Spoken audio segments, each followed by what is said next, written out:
Yeehaw, Dodie. This is a great week because we've got some exciting news. We do. We've got exciting news. We are now I'm really honoured to say that we have become finalists in the Media Week Top Audio Talent. Yeah, so it's 2025, we sort of think, when you put a lot of work in and to get that, we're kind of chuffed. So, it's nice. It's nice to be acknowledged when you by get the an industry. acknowledgement like that, it's sort of like, that's really sort of exciting. And so sort of like, so thanking all our listeners and support there that, we're chuffed. We just don't take that lightly. We're really honoured. It's like, I was looking at like all the other finalists. I was going, oh my God, little Nicola and Dido is squashed in there. I know, can you believe it? It's us. But talk about exciting. I'm super excited because we have got now joining us all the way from Cannes, breaking news in the south of France, is the absolutely beautiful Brook Boney at our back fence. Welcome. So Brook is a Gamilaroi woman, a political reporter, a much-loved broadcaster who took the big brave leap from leaving as a top job, what people would even say a dream job, as the entertainment reporter on the Today Show in Australia to study public policy.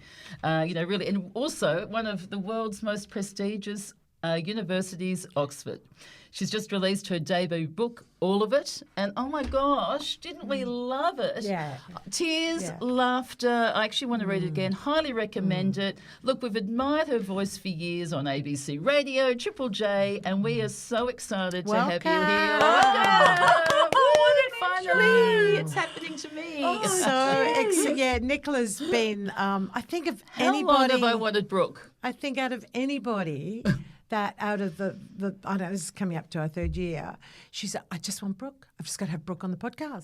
And here you are. I can't believe it's taken us this long to actually have a chat over the back fence. I'm so excited. Well, you're a busy beaver. Look, we're going to start with we'll unpack in a minute the brave and huge decision to leave to be the entertainment reporter on Channel 9 morning time slot, to leave to follow your passion, to go and study at Oxford as you do. That was a very courageous move, and something Nicola and I really highly respect in you. Now, I'm going to turn it over to Nicola, and I want to throw Nicola in the deep end here, and I go, when did you have a moment in time in your life where you made a big, you had the feeling and you made a big turnaround decision in your life?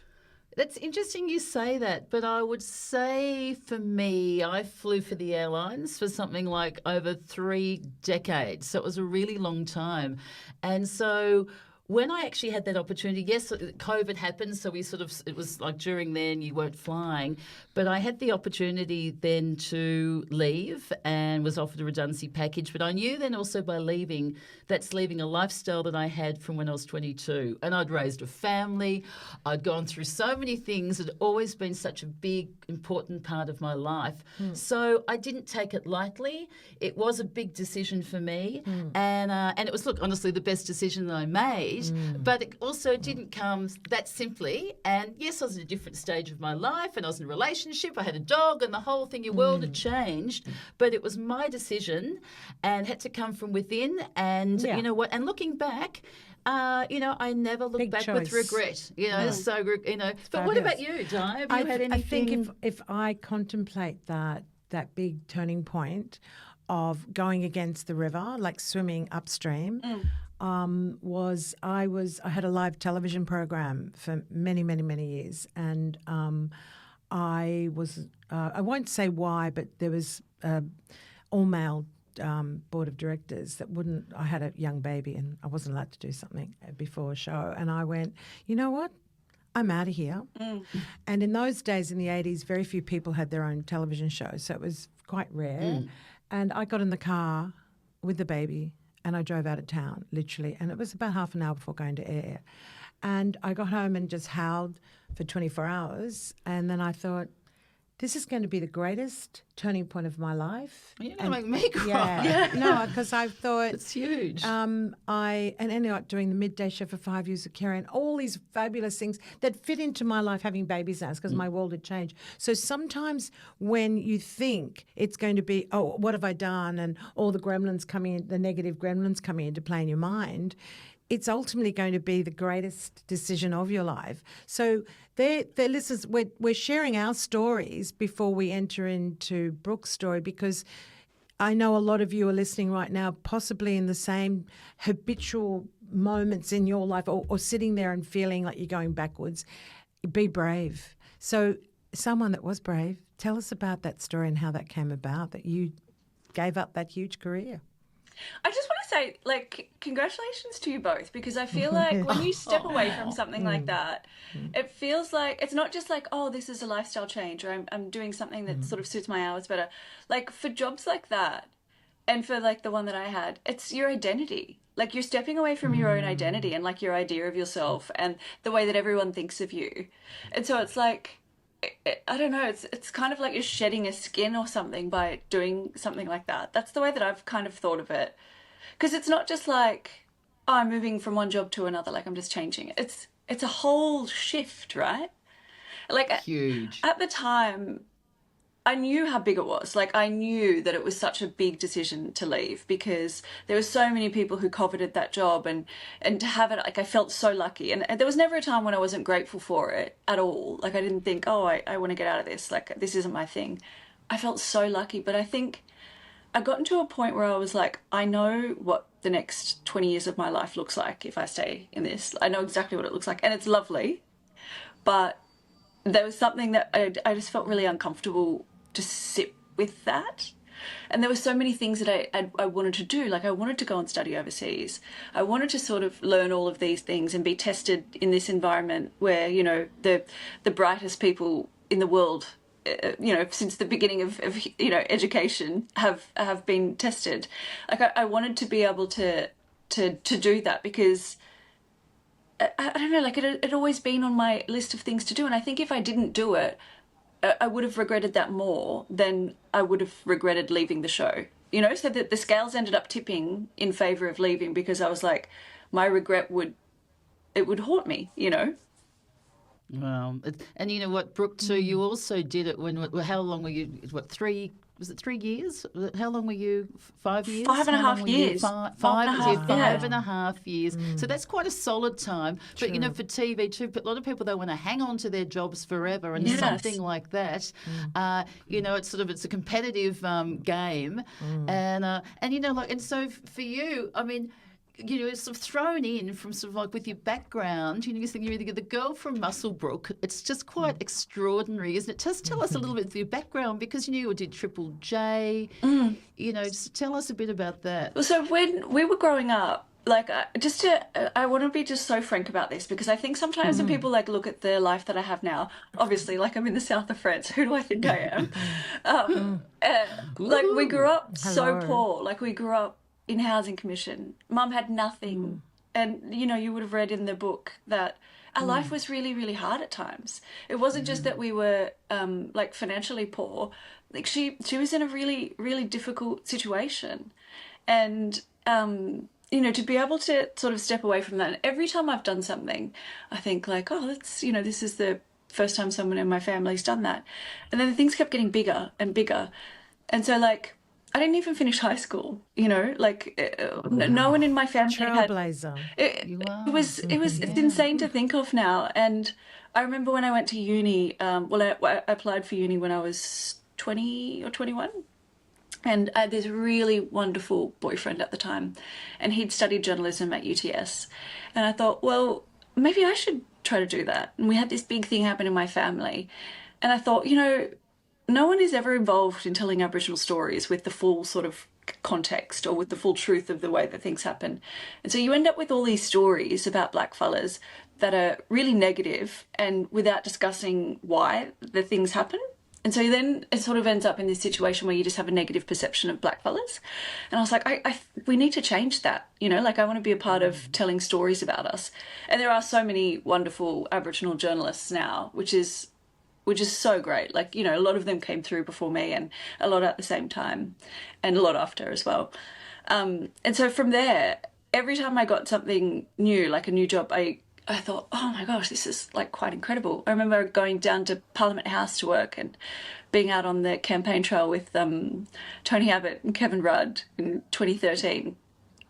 And it's, you know, like, that's wild. Like, no one had sort of been in that environment before, because we didn't have NITV before that. And because Aboriginal journalists were so few and far between. I don't know if Stan Grant had maybe done it when he was a younger journo, but, you know, we kind of were talking about it at the time and couldn't sort of figure out if it had happened before. But then at every sort of step, something else would happen. Like I'd you know, get the job on the Today Show, and you know, like that was obviously such a big thing at the time. And it's huge, and you're the first, you know, Aboriginal woman on the national TV to get a gig like that as well. Did you ever get that sort of like that inner fear of going, how can I do this? You know, I'm the girl from Muswellbrook, and you know, even my stepdad went to jail, and you know, I mean, it's been such a tough upbringing, and here you are. Did you ever, you know, look, you also sometimes get these inner fears or inner drive? Yeah, I want to know, like, yeah, what? You're amazing. Like in those moments, I don't have doubt. Like, oh no, you can't do this. Like the voice is like, oh, this is going to be really hard. You might fail, but then I'm like, no, I know. Even if it's really hard, then I just have to work hard, you know, like if it's the same as at uni right now, like the course is so incredibly hard. Like I'm learning economics and law and, you know, political science. I have, it's so hard. I can't even express. You're studying a Master of Public Policy, just for the listeners. Exactly. And we won't even know, we don't even know what that is, really. No, Nicola and I were driving in. She's studying something with policies and stuff. And they were saying Brook Boney for Prime Minister. I know, oh my that's God, right. I don't know about that. I don't know about but you've that. got this, obviously, this really incredible inner drive, which so has just been shown all the way through. I think you're the eldest of six kids. No, six kids. Six kids, yeah. So mum's got 5 kids, but then we have a foster brother as well. And so, like, and in the moments where I feel like, oh, this is too hard, like this might be beyond me, then I just think, okay, no, you can do this. You just have to break it down into smaller things and just keep working until you get it. And it's the same with basically anything, I think. That's not like some woo-woo thing, even though I do love woo-woo things. I think if there's like a really enormous or a seemingly insurmountable task, then you just break it down and then you just keep going at it until it clicks, or until you get it, or until you have the breakthrough that you need. But that's like, it doesn't feel like some sort of special science or something. Like you just keep going. I think I have this crazy work ethic because I feel like I always have something to prove, you know? Yeah. You know, when you're like... I love that. And your family was so proud of you, as they should be. But yeah, as you said, they'd be proud of you whatever you did. Yeah, whatever something you did. to prove. Tell us about that. I think you've always got something to prove. I know. It's like, you know, did you ever watch that Michael Jordan doco where he was like, he invented these invisible enemies so that he could play harder? I think for me, it was like a similar thing where I was like, oh, you know, people have always doubted the capacity of Aboriginal people. People have always thought that I'm dumb. And so I feel like I've worked hard to fight those invisible enemies, or like to overcome that. And in a sense, and I know this is silly, I'm like, you kind of need a nemesis. Everyone needs an enemy so that you can sort of like, you know, prove yourself against whatever imagined thing they're saying is. Because it does, it makes you fight harder. That. The other thing that I think makes you fight harder or work harder is if you're doing it for someone else that you care about. Like every time I think, oh no, like I don't want to continue studying or being a journalist or, you know, being on TV, I always think, okay, firstly, my grandparents and great-grandparents and everyone before them had it much harder than what I do now. And that sort of gratitude and that context is important. But then pushing harder for like my nieces and nephews, or for other young people from the country, or for other Aboriginal women, it's like you find like an extra level. And you guys have got, you know what it's like if there's kids involved, then you're like, no, I don't want them to have to do this, so I'll do it now. Trailblazer, didn't I say? You're absolutely a trailblazer. Have you got any advice for the listeners about taking a leap of faith?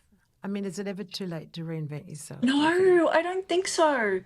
I think, Yay. like, if you get yourself in the right position, I'm not saying, like, everyone let's all go out and quit our jobs and, go to the south of France.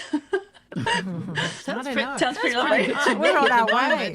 Maybe we should. I don't know. I think, if you get yourself in a good position and you plan for it, like for, a couple of years, then you can, I think, do things like that. And I think the thing is, in your heart, if something isn't working for you, then you're not going to be happy. So what's the point? You only get one life. You get one. And once it's like, you don't want to be looking back in 5 years' time and think like, oh, well, I'm in a no better financial position, or I'm, I haven't met the love of my life, or, I haven't done this, or, bought another house, whatever your goal is, like by staying in this uncomfortable position you're in now. If you're still in that same position in 5 years, you'll never forgive yourself. Brooke, what sort of, your book did blow me away. I really, truly loved it. I just sort of felt really connected and really emotional in it. But I also think that, and I can just, what you're saying now, you've got this wisdom.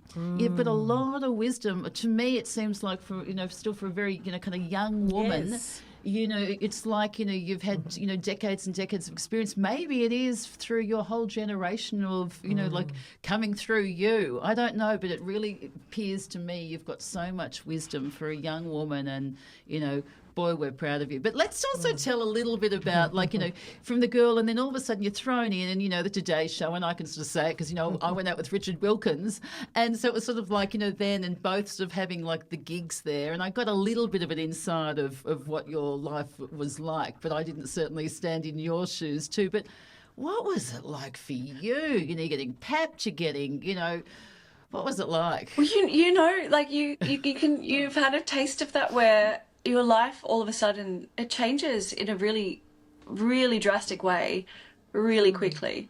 And there's nothing that anyone can say or do that prepares you for the ways that it changes.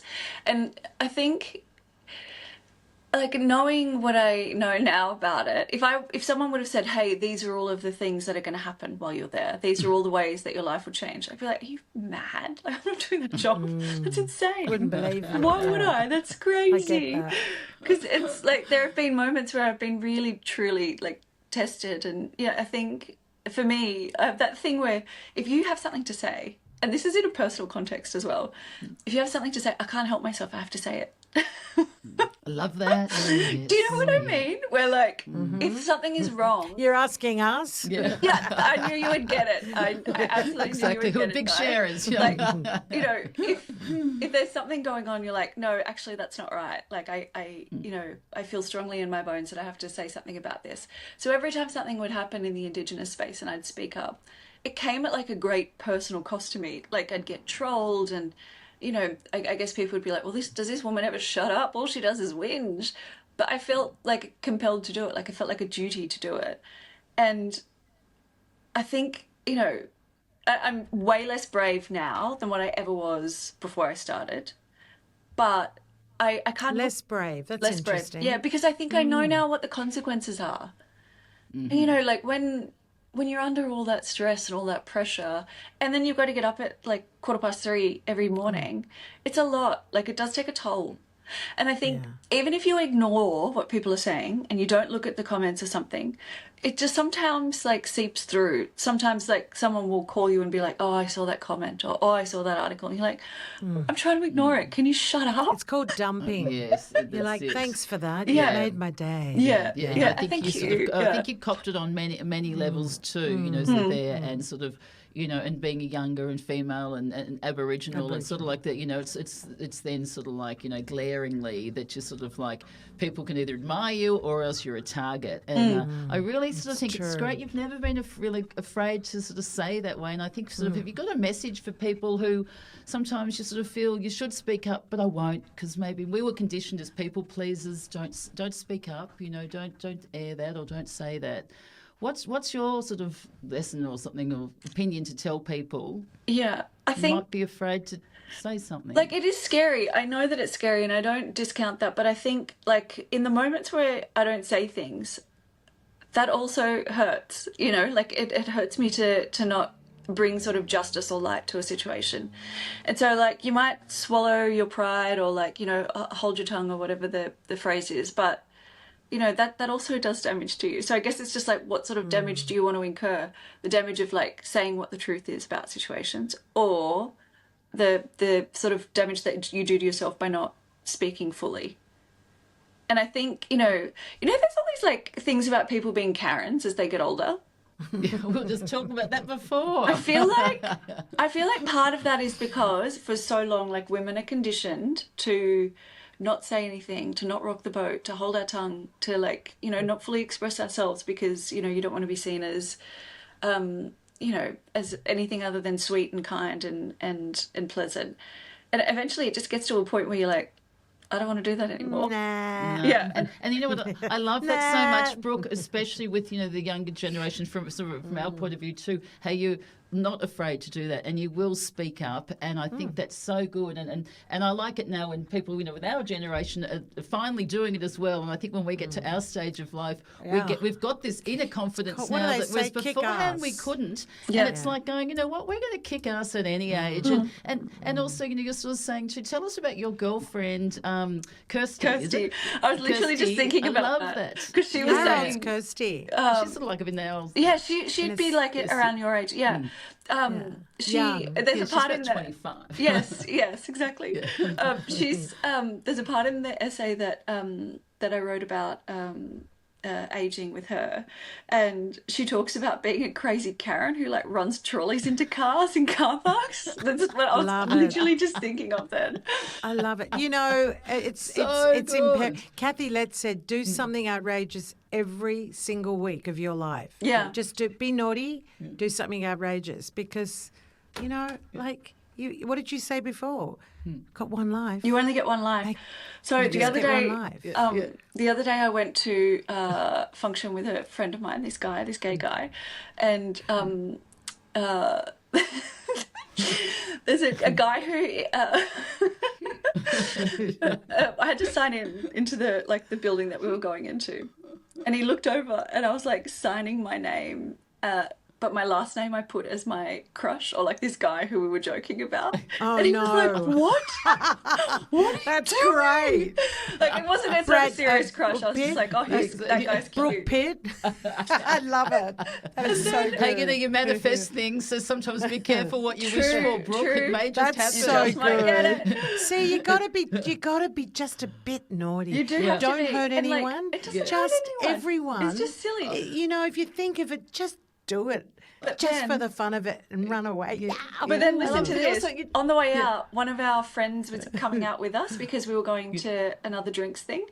And then we remembered that I'd signed myself in under this other name. And so my friend had to like run ahead and like quickly sign me out. That's great. I love it. But you know what? Look at you, still talking about it, Yeah. That's just gold. Yeah. In so many ways, it's gold. But it's funny, we're talking about you through the book about friends, all different ages, how age doesn't mean anything. It's what you feel and the fun you have with your friends, whoever they are. Yeah. And luckily for me, I think that way because everyone in Oxford is really young. So I feel like... Actually, yeah. I was going to. So tell us, what's it like? Yeah, are they just sort of like straight out of school? Some of them are. So some of them have gone straight from doing like their undergrad and then they go straight into this master's. Some of them, probably the majority of them, have got like 10 years experience, and maybe they're in like their like late 20s, early 30s. And then here I am, the old girl, 38, and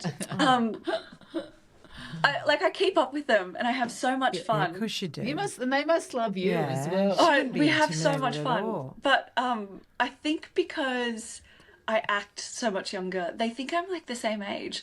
And then when they find out, they're shocked. And I'm like, it makes me feel really good because I'm like, I oh, get it. love I that. get it. Actually, I heard you on, I can't remember which one, another podcast, Brooke, and I guess I'm sort of used to your voice. You've got a lovely voice, but it's funny. You Beautiful. made the comment to when you didn't watch your shows, used to do, but you heard your voice back again, and you're going, I didn't know that I sounded so sweet and timid, because underneath I'm like a roaring lion. Yeah. Of a You kid. do. You do sound and that's very gentle. Is that how you feel? yes, that's so funny because it was with the Batuta Boys, and I was listening We back love to it. them. They're so good, aren't they? I love them so much. Yeah. I We miss love them. them. Archie, Charlie, F-U-N. F-U-N. Yeah. And then I listened back to it and I was like, I thought, like, in my mind, I sound like, I don't know, like someone really serious and like with a big voice. And then I listened back to it, I was like, I sound like a teenager. Like, why does anyone, Wow, that's interesting. Young at heart Yeah. the whole time. why does anyone Yeah. take me seriously? Like, I sound like a kid. You do have a young voice. That's, Yeah. that's for I think sure. I think it's your superpower, Brooke, because you've got this sweet thing there, and then underneath, it's like true. don't ever underestimate like this that. young, Yeah. beautiful woman Watch who's out. already sort of soaring. So, any regrets at all of I guess you probably answered that, but like leaving the Today Show and taking this leap. 'Cause there's a lot of perks. And, Like, I miss home a lot. Like, I you can bet. tell from the book, like, I love my siblings so much and their kids. And, I miss them a lot. Like, I speak to them nearly every other day. Like, I'll FaceTime the kid. Wow. And so they, but you know what it's like when you talk to kids on FaceTime? They just, like, run around. Like, they don't, because they can't Yes. talk. And so they're just, like, Yeah. running around. It gives you, like, seasickness. You get bloody vertigo from jumping on a FaceTime call with them. But I think there's no regret because, I had always wanted to do this. But there have been moments where I'm like, this is really hard. It's really hard. In the depth of winter, I was like, what have I done? Yeah, I That bet. this is Why we're off the grim. beach, yeah, suntanning. that's Yeah. great. Do you know what? was some of the? I regret not Was going some- home was for some of the- Christmas. I should have gone home for Christmas. That's what I should have done. That would have made that Don't ever bit say really should easy. have, because should have is a useless line. Exactly. You didn't. Now I know. And No, you know, you you learned from that. everything's a lesson. I just have to Yeah. say, and then we want to move on to some other stuff too. But what were some of the highlights for you? Interviewing every celebrity in the world, and was there any sort of like real sort of like highlights or surprises or? I loved when you'd interview someone and they would show up as their real self, and like there was no sort of like screen between you and them. Do you know what I mean? Like, and I think you can tell when someone's authentic, and like you can't perform it. And I think it's really hard to do. Like, because these people, they've been through the ringer. If I'm complaining about what it would be like on the Today Show, these people are like world superstars, like, of course they're not going to let their guard down. And so it's actually really brave and really difficult for them to do. So when I'd speak to someone and they showed up, like they'd show up as their real self, I was like, I like you. Like, this is good. And like the younger sort of, or not necessarily young, but like the more inexperienced or insecure people they'd sort of perform a bit more. And, like it's hard for them. It's really hard. Like they must have been burned at some stage or another. But like talking to Denzel Washington and have him give me like life quotes, that's amazing. Or hearing Michael B. Jordan talk about my toes and my hips and my thing. But he was talking about it in the context of Love that. that's actually my Love go. it. I played that as I go to sleep each night. I bet you do. No, so he was doing this boxing movie, and I was talking about how I just started doing some boxing, and I was like, oh, my body's so sore. And then he started going through all of the things, and I was like, oof. Stop, please. Michael B. Jordan, my grandmother's going to more, watch please. this. Gosh. Yeah, because a couple people commented, and I'm just saying famous people, and you know exactly who I'm talking about, said you're the best interviewer ever in their career. Oh, what? That's so... Yeah. I was reading, actually, I believe everything I read on Google. No, it was actually, it was an article, and they just said two people, I can't actually recall who they were. It might have been Ryan Reynolds, I can't remember, who said that best interview they've ever had was you. I love hearing that, because I feel like, I don't know, I never try to... And she's humble. I know. But I love hearing it because I never try to treat people differently. Like I would have a conversation with, I don't know, Nicole Kidman in the same way that I would with the hair and makeup ladies at work. Or like talk to Denzel Washington the same way that I would my grandfather. And I think that when you approach it in that way, people have no sort of option but to give you a bit more. Or like it makes them feel comfortable in a way that they otherwise wouldn't, I think. It's interesting. I was saying actually before we sort of started too. It's interesting. So how is it for you, Brooke, too? Because now actually we're asking you the questions. It's weird. It's so normally I know. the It's entertainment. actually true. You're asking. It's your true. whole thing is, and now you're at the other end. What's that like? It's so weird. It's really weird. I bet. That's why bet. I feel like sorry for those people who do feel a bit insecure or a bit like nervous or whatever, because it's hard. It's really hard. But chatting to you two, it's like, I feel like I should have a glass of wine. It's probably. I know. Well, I tell you what, it's not even 10 cocktail o'clock. hour here. It is cocktail hour here, actually. But you're in Cannes and you have champagne 24/7 there, so we can pop the cork. I tell you what. You know what I want to talk about? I want to talk about Nanny Nola, and I want to talk about how dear to your heart and how important community and family is to you. Yeah. It seems like that's your backbone that you step from, or your foundation stone. I think that's part of what makes it easy to be strong, or like makes it easy to do difficult things, because you've always got that there. And I think when you realize that like you're one link in a chain that's really long, and it's your sort of responsibility to hold your link in place so that the others can dangle from it or whatever, it does make it easier. It is like, I feel so lucky to be Aboriginal, because it feels like you have this connection to something. Like I know where my great-grandparents were born, like on the banks of the river, in the town where my family has always been. Like they've been there for like 60,000 years. That's pretty it's incredible. incredible Like, when we that's sort of insane. say how many generations that we are, and it's so new, and you're from Everland. It's amazing. Yeah. It's like, it's hard to conceptualize because it's such a long stretch of time. But I think when you do think of it like a chain or something where all of the links are sort of working together to create like a thread, it's like you're one piece, and you don't just have like a responsibility to, your grandparents or, your parents to make them proud. No, you've got a responsibility to all the ones that come after you as well. I think it makes it, I don't know, I feel just so lucky to be a part of that and to be able to think about it in that way, because I think that sort of community-minded living, or like that way of being, I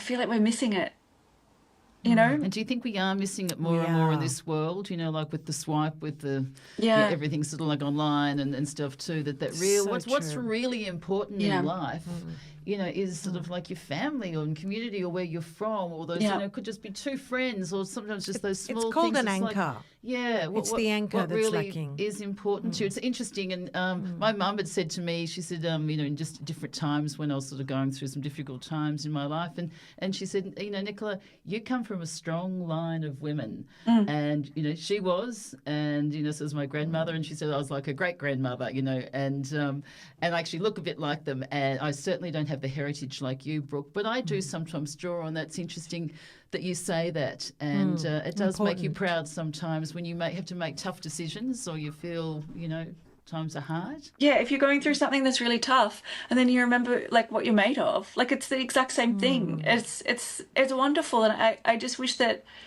like, I wish that everyone could have access to that feeling, and like you sort of realize that way of being, it's not I don't know, like there's all this weird stuff around Australians with Aboriginal people at the moment since the referendum. It's like this there's like this weird sentiment around, but so much of it is beautiful and like worthy, and actually it's I mean, I don't need to sort of sit here and explain that to you guys, but sometimes when I read the comments and I'm like, oh, you don't even know what you're missing out on, or like you don't even know and how I wonderful think you said it, connection to family and community. And I really do believe today, because ancient cultures since the beginning of time, it's all about sitting down and telling the stories. And quite honestly, women and men, of course, older men and women in our society have got so much to give the younger people in our society, and yet there's this divide. And and it really breaks my heart. I see it so often, and yet we're not revered. They're often put into homes. See you later, goodbye. And the wisdom that's that's not been bestowed on the younger people is just, I find it heartbreaking. I find it really weird too, because it's like, this is a mutually beneficial relationship. Like, if I'm holding my family up or my community up, they're holding me up when I need it. And you don't do things just to get them back. You do it because it's like you're part of something that's meaningful and important. You know, like it's give and take. And they're having this big debate in the UK at the moment about immigration. But the main thing is that all these people from other countries look after old people in the care homes. Like, they make up such a huge portion of it. And I was thinking, like, as they were talking about it the other day, it's kind of like, well, you know, this isn't my country. It's not my debate. But I just thought it was interesting. I was like, so wait, you don't want anyone to come here, but they're the ones who are looking after your parents. They're doing this work that, you know, like, I don't, it just sort of didn't make sense to me that, like, in a community sense, like, you're outsourcing this work in the first place, and then you're going to be like, no, I don't want anyone else to come here and be able to do that. I just thought it was interesting, because I feel like in an Aboriginal context, or like in a sort of, if you like centered community in that, you wouldn't be like, oh no, like, we're going to pay these people nothing, and that's why. I don't know. I don't even know what I'm trying to say with it. It just sort of sat with me in a weird kind of way. Oh, I get that. Thinking about looking after old... They go to court in India to fight the siblings so they can keep the parents at home. Yes. They fight to have the parents at home. I love that. No, how's the logic in that? Like, they're fighting because they can the older people are revered. But no wonder we're all so scared about getting old, because we see how old people are treated. Correct. Yeah, that's so no wonder true. this is To pasture, weird. chew on the grass. No. Hey, we're just starting out, Brooke. Yeah. So It's a new beginning. I won't let them do anything like that to you. Don't you worry. Hey, Brooke, you can come and live with me. You can come and live with me. We'll go to the south of France. We're on our way. We're not far from Mascot. Let's pop that cork. But Brooke, we've got a few things in common, and one is a love for doggies.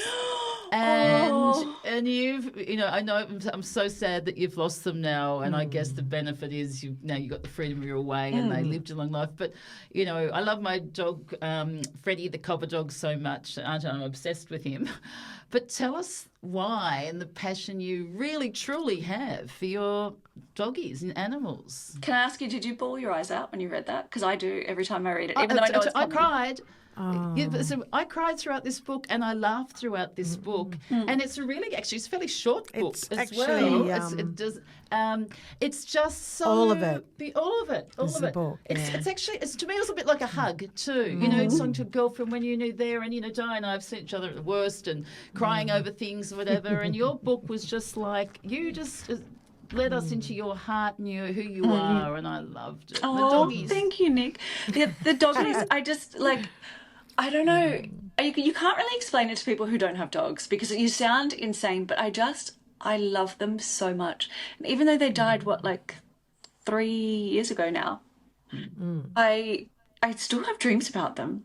Like, I still, if I think about it too much, then I'm like, oh, I just miss them. Like, it doesn't make sense to me. Like, death doesn't make sense to me. That they can be there and exist one day, and then all of a sudden the next day they don't exist? That's insane as a concept. Yeah, isn't it? Like, they have something just disappear. How they teach you things. And they can absorb stress too from you. They've actually done MRIs with people who are really stressed with their animals putting their nose on their hand or their arm, and they say that the dog can actually absorb some of your stress. And when my marriage broke up a few years ago, my dog, I know, lived.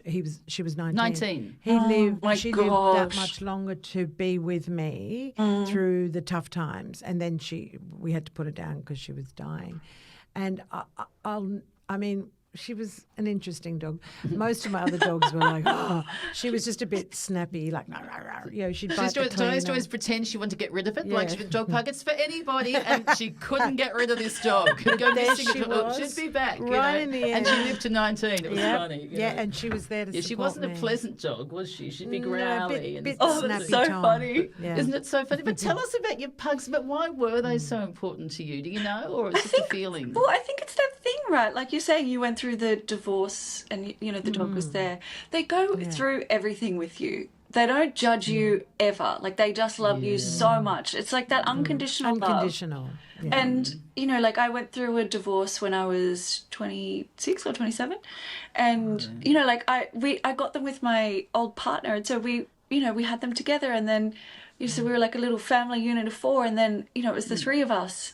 And then, like, every sort of iteration of my life. Make me cry, because it just breaks up a true. family a bit. It does. Isn't It does. I know. I do agree with that. I felt that Like, myself. Every iteration. So, like, from moving to Canberra to, you know, going back to Sydney and then starting on the Today Show. Like, they're there every step. And so then when they're gone, like, the first one went, surprise, like, you know, all of a sudden. And I was like, oh, this, you know, now there's just 2 of us. And then when Jimmy got to the end, and he was so old by the end, he was like, he was basically just like a sack of rice. Like, he was so old. And the pugs, they're so I had to, cute. like, lift him up and take him to places. Oh. And I feel like I'm getting teary even just thinking about it. Yeah. But I then, think there's a lot of people listening that are And tuning people do into that you. with cats. I had, you know, my mum's, you know, inherited my mum's ragdoll cat as well, and she went through all different stages, you know, through my life and through divorce and through, you know, every single thing. And you know, it's difficult, but you know what? They do teach you lessons, don't they? Sometimes in death. You know, I remember when we had our dogs and I was married, and we got such a shock when Harley, the eldest dog, died suddenly, and my kids were younger, and I just remember I was so devastated because they were devastated. It wasn't sort of in the plan. And first time in my life I ever realised, oh my gosh, heartache is a physical thing. I didn't realise I got a pain in my heart. And then 6 months later my dad died, and I'm not saying, and I love my dad more than anything, but the pain of losing the dog, it taught me a lesson and taught the kids a lesson too, just sort of then going, you will go through it, you will survive it, and life goes on. And I think that was like came as a gift to us and to help my children. So when my dad died, they'd gone through a little bit of grief, and no, you sit with it, but you can come out of it, you know. that's the thing. Like, I think, because I'd never been exposed to grief like that before. I'd had lots of different kinds of pain in my life, but not that sort of grief that doesn't make sense and where you can't reverse it and where there's nothing you can do. It just is what it is. And so I think the first time I went through it, I was like, I'm never going to recover. Like, this is awful. And then the next time it happened, I kind of knew what to expect. Like, I knew that I was going to be really quite sad and feel quite depressed for a little while. And so then you just could kind of like mitigate the worst of it. You can kind of prepare for it. It's like, you know there's going to be a bad storm coming. So you put the car in the garage, you know, you cover up the windows or whatever. Like, you kind of, you know what to do to best weather the storm. And I think, I don't know, like, it did teach me a lot, but not all of it, like, it wasn't great. Like, you know, you always want to be like, oh, there's always a positive, there's always a lesson or whatever. But for me, it was just like, I just felt so, at that time, having lost both of them, I was like, I just felt really alone. Like, I just felt really like, oh no, these little creatures that I poured so much love into, they're just not there anymore. It's interesting how the energy of a place just shifts and is gone once they're gone. You know, but it's can we talk about just touch on also with, I guess they're sort of like a bit like your family and your babies, but you do sort of talk in the book about fertility, Brooke. Can you share a little bit about that? Yeah. Like, I would love to be a mother. I would absolutely love it so much. Like, I love being around the babies and like my nieces and nephews and all of that sort of stuff. But the thing is like, I just don't know, like, if it's going to happen for me. I've given myself all of the best chances. Like, I've got my eggs frozen. Good girl. You know, I've done all of that sort of stuff. I don't think I would have ever been able to come over to Oxford if I didn't have the eggs, like, sort of sitting there waiting. Yeah, that must be comforting for you, is it? It is. That's why I encourage everyone to do it. I can imagine that. Yeah. It lets you have, like, choice, you know, like, it gives you agency over your own life. And it's not like a cure-all. It's not like you do it and then you're guaranteed a baby. Like, who knows, anything can happen. But at least it's like I've done everything that I can to sort of put myself in that position. I was reading in your book about you being present for all your niece's pregnancies or birthing, sorry. Yeah. And it's like the whole family's there. Yeehaw. Like, mum's there and your sisters are there and everyone's present. I know. I actually love that. I thought that, I mean, obviously it's the women's room. Women's business. Yes, exactly. Yeah, like, I think I didn't realise that was not normal until I was like older, because I'd been around it so often when I was little. Like I've got like, I don't know, dozens and dozens of cousins. And so I'm probably sit like somewhere in the middle. So for the younger ones, like, you know, we would have popped into the hospital while, you know, one of my aunties was in labour or whatever. But then for my sisters, like I actually had to be there for it. And I think it's so wonderful as a bond to have with your sisters. Even like if your best friend's going, like I wouldn't want to go through that without my best friend or without my mum or without my sisters. Like it's like, I What don't a know. privilege. I mean, to be there great from word. the very start of somebody's agree. life. It's the biggest privilege of all. It is. Their first breath Yes. on planet Earth. Yeah. So talk about, when you're saying the bond, you know, I can really sort of understand that. And I think, you know, wow, if more and more people could do that. I know. It is a real deeply connecting thing, Brooke. is. You know? I'd love to know. So Yeah. Sorry, go. No. I was just going to say. So for you, is it sort of something that you said you do want to have babies, maybe one day, Yeah. or Yeah, I hope so. I mean, hopefully I meet someone and fall madly in love. I mean, Pedro Pascal's here at Cannes Film Festival. Ooh, So, okay. you Well, know, I think maybe- there's a few boys there. I think Maybe. so. I think we're going to tap in after this week and just see how this week ended exactly. up. You know, we'll so see how we go. excited. We'll see how we go, ladies. No, I mean, like I would love to have that sort of, you know, I would love to meet someone and you know, be able to do all of that stuff. But I mean, who knows? You can't. It's one part of life that you just can't control. Correct. And also, too, Brooke, you celebrate also being a woman who's not in a relationship as well, like, you know, honouring the time on your own. How do you Yes. feel about that? I think it's wonderful. Like, you know, there are obviously like, I don't want to sort of be like, oh no, men, boo. But like, because I love men and I love hanging around with them. But I think, like, I'm in the south of France this week helping my friend who's here because she's, you know, she's in a doco. And like, How cool. What it's so doco cool. is it, by the It's way? the Julian Assange one. I think it's called $6 Billion Man. So she's his lawyer. She's incredible. Actually, you know what? You should speak to her on the podcast because you would We love would her. love that. Absolutely love it. Because when we had 100%. I've been following Kathy's friends. Yeah, she's friends with Kathy. Yeah. Oh, well, we Yes. love Kathy. Yes. Yes. Kathy was saying how Julian used to sneak in, lived upstairs with her for a Yes. period of time Yeah. as well. You know, Yeah. so No, she'd be great to have would on. love Speak to you that. after the That podcast. But like this is documentary- oh, sorry, go. I was just going to say, you know, you have so much freedom and so much choice, and it's really wonderful. And I think, you know, when I look at my mother or grandmother or whatever, I'm really part of like this first generation of women who's been able to like live on her own, make decisions about, you know, quitting her job and going overseas or getting a credit card or buying a house. Like that really hasn't been an option for women to do by themselves before. And so, like, I don't know, I feel like it's my responsibility to take full advantage of it. Go girl. That is just Great. so good. I've and just it's had great 3 to years hear on that. my own, and it was very empowering. It's wonderful, in isn't so it? many ways, yeah. Because I was married for a long, long, long time, so it was, and also in my 60s, it's like even more so. It's like, wow, this is, it's a sense of freedom. It's a sense of, I don't know, I've just got more strength and more confidence than I've ever had in my whole life. And watch out, world, this is a new beginning. And I keep saying that because look at us in the podcast. It's like in our 60s, rocking it, babe. Well, Di's loving it because I just turned 60 was the last Yeah. year, and she I was could have just like, killed her yeah. before that. I was saying it's fine. No, You're almost there. I You're know. almost there, yeah. I know. So when it happened, she had to have a big party, and then It's it was huge, And then it biggest was party. 61. She's going, I'm having it again. I said no, and it happened again. So, Let's do the cake I for the joined the numbers. club, and I got to say now I'm going. You know what?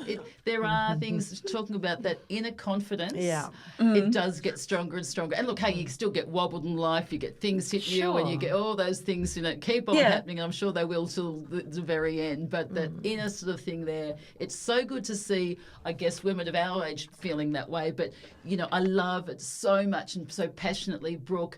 You know, you are a trailblazer. I don't think we had as many people when we were younger in their 30s like you. So I think it's really good Yeah, for the you're younger rocking ones, people of your own contemporary, and we are. And the book is amazing. You know, family, grief, fertility, public life. Sport, you know, there's so much into it. I Fabulous. didn't realise that you were a sport head too. I love sport so much. You love it. There's so much to Brooke you wouldn't even realise. Seriously, would you? yeah. You know, and like look it's- at her, the diminutive little girl. And with that incredible. voice, with a childlike voice. I know. Well, you know, split it open. It's like, yeah, here I am. Woo-hoo. Yeah, and it must love be fun. it. Is it fun at Oxford? Like, what's it not really like at Oxford University? It's really, pretty it's cool. so lovely. I mean, there's all the old buildings and, like all of the colleges are really old and, we're What learning college about are you things. in? I'm in St. Anthony's, which is actually the spy college. It's like apparently where a lot of Spy? spies are No. recruited from. Yes. Oh And my so sometimes gosh. there are like notices on the notice board for like, the CIA or the No. British spy agency. And then like you'll go back the next day and it'll be taken down and replaced with like a different one. Oh Yes. my But why would that be goodness. St. Anthony's? Why would it be Because relative to that college? Because each college has like slightly different focuses. So like the one that I'm at there's a big focus on like foreign diplomacy and like journalism and international relations. And so I guess like because so many of us will be exposed to like politics or Yes. international trade negotiations or whatever, like politics. God, watch this space. It is with watch her. this space, like I it's would- incredible because I would literally never be able to be a spy. If you gave me one champagne, I'd be like, okay, don't tell anyone, but... No, you're telling your sisters and your nana and every other else. Absolutely. Hey guys, you wouldn't believe. oh, exactly. Yeah. Or one the gin and tonic, and all of a sudden, whoa, Yeah. things Exactly. stories slip out. She's in a new college. Nicola, funny that. Oh Yeah. gosh, We're there's proud of you. There's so much we could talk about, and we've sort of So many wanted to- ways. and we're really, really so thrilled. Are there any sort of other messages or anything sort of you could sort of tell for anybody? Like Di sort of asked about being, being brave, and you talk about being brave, but any sort of other things going if you're scared, just. Any Just sort of do it messages that you anyway, could- because it's more scary to not do it. I think, Di, what you said before when you were like, you're in your 60s and you've just started this podcast. If there's one thing like that Kirsty has taught me and that I've learned from other women who are older than me, it's that like life doesn't wait for you. You're not going to get this like opportunity on a silver platter. It's not going to be like presented to you for you to like, one day you're going to wake up and the man of your dreams and $1 million in cash and, the job of your dreams is going to be sitting there. Like, just go out and just do it. Just get it. You gave me goosebumps. It's a bloody NICAD, isn't it? I Just know. do Life doesn't wait. Really? But it is the tick. Life doesn't Yeah. wait for you, and I think that's love sort of that one of line. the biggest sort of takeaways there, and reminders for us all. And you are a living example of that, Brooke. Now we've got some of our signature questions. I just that we feel would your like- energy. Oh, I You know. have most beautiful energy. I can Did just you want to feel shoot it. Daddy do? I will. Which one are you going to go with? I think I'm dying to hear this one, I so know. I'm No, going to you go for go it. for it. If you had the opportunity of meeting someone over the back fence, anybody in the world, anyone you've met, could be when you were a entertainment reporter. Funny that. Anybody, who would you like to meet at the back fence? Oh, so like they live behind me? Is that what? No, No, anyone no. who you want. Oh, they're Anybody just in the walking past. world that Okay. you personally Past could or present sit even. on that back fence, who would that be? Oh, could be I mean, at the moment, like Pedro Pascal. Have you Yeah, seen of photos of course. him in the Because sleeveless he's shirt? there in Come Cannes. on. Like, hello. Come on. Of course. No, like in all seriousness, I really love talking to people like about things that I care about, like really, really smart people. And so like, I mean, it's probably going to be like one of my professors from school. Wow, you've become a nerd. How We can you do that to love yourself? that. I love that. And I tell That's you cool. what, Nola would be proud of you. She certainly Yeah. would. Now, what advice would you give your 20-year-old self, Brooke Nola? Oh, the poor little sweetheart. I think it seems like at that age, it's like everything just feels so daunting, Like when I look back now, I'm like, oh, you just didn't have any confidence whatsoever in like your place in the world or whatever. So I think I would just say like, it's okay, like you're on the right track. Just keep going. Like, things are going to work out for you. Because I think when you're that age, you look around and you're like, what do I do? Like, who am I? Where am I going? Yeah, who But then am I? Yeah. But then I don't know, like I think going through those hard things is what makes you strong. Like you can't just be told to be strong. You have to sort of earn it. Otherwise it's not real. Yeah. And you Including- certainly come from a backstory of that too, Brooke. Including the kids today. Yeah. Everyone's got to fall in There's order so to learn the much lesson. you wanted to do, but another time too, I want to go and talk into depth of all about with your grandma and your whole family there. But Yeah. Did you want to ask the lucky I'm last dying to ask this question? one Go too. on, Dodie. I want to know what makes you happy. Oh, it's the kids, the babies, my nieces and nephews. It would have to 100%. be. It is. Have to be. It's funny Yeah. because people like everyone's so impressed by celebrities, right? Like everyone, you tell them a story about I don't know, Denzel Washington or Tom Hanks or Austin Butler or something, and they're like, they're gagging, they love it. But I can tell you without a shadow of a doubt that I am way more happy rolling around on the floor with my nieces and nephews than I am interviewing anyone like that or trying to be like at a cool party or whatever. How beautiful. Wow, I love See, that. back to family, See, community, back how to important family, that and is. back to what's really real, because you're even sort of saying that about even with the red carpet and all that. Really, it's kind of going to be a bit soulless sometimes. Yeah. you know? Yes. That's a great word. I agree. Yeah. Yeah. But then again, you're in Cannes at the moment, so live it up and Yeah. drink that Exactly. champagne. And enjoy the red Enjoy. So, Brooke, thank you Exactly. so much for coming on. We'll have beautiful. the details in our show notes, especially on your book. As I said, I highly recommend. I loved it. Yes. Fabulous. Absolutely a joy. We're going to be following you all the way. As with you know, LBJ. We're super proud of you, Brooke. Incredible. And thank you again Choice. for your time. And everybody, thank you for listening. Thank you for, we're actually on YouTube, so you can watch this as well. Share it with friends. Yeah, we're on YouTube, so this is all you can watch. Yippee-yi-yo. Yippee-yi-yo, which was great. So subscribe to that one. And we like the ratings and rate and review. It does make a difference for us. And now Diney, I don't know that you know, Brooke, but Diney has her own ratings for people. So we how like many to find- how many nieces or nephews do you have?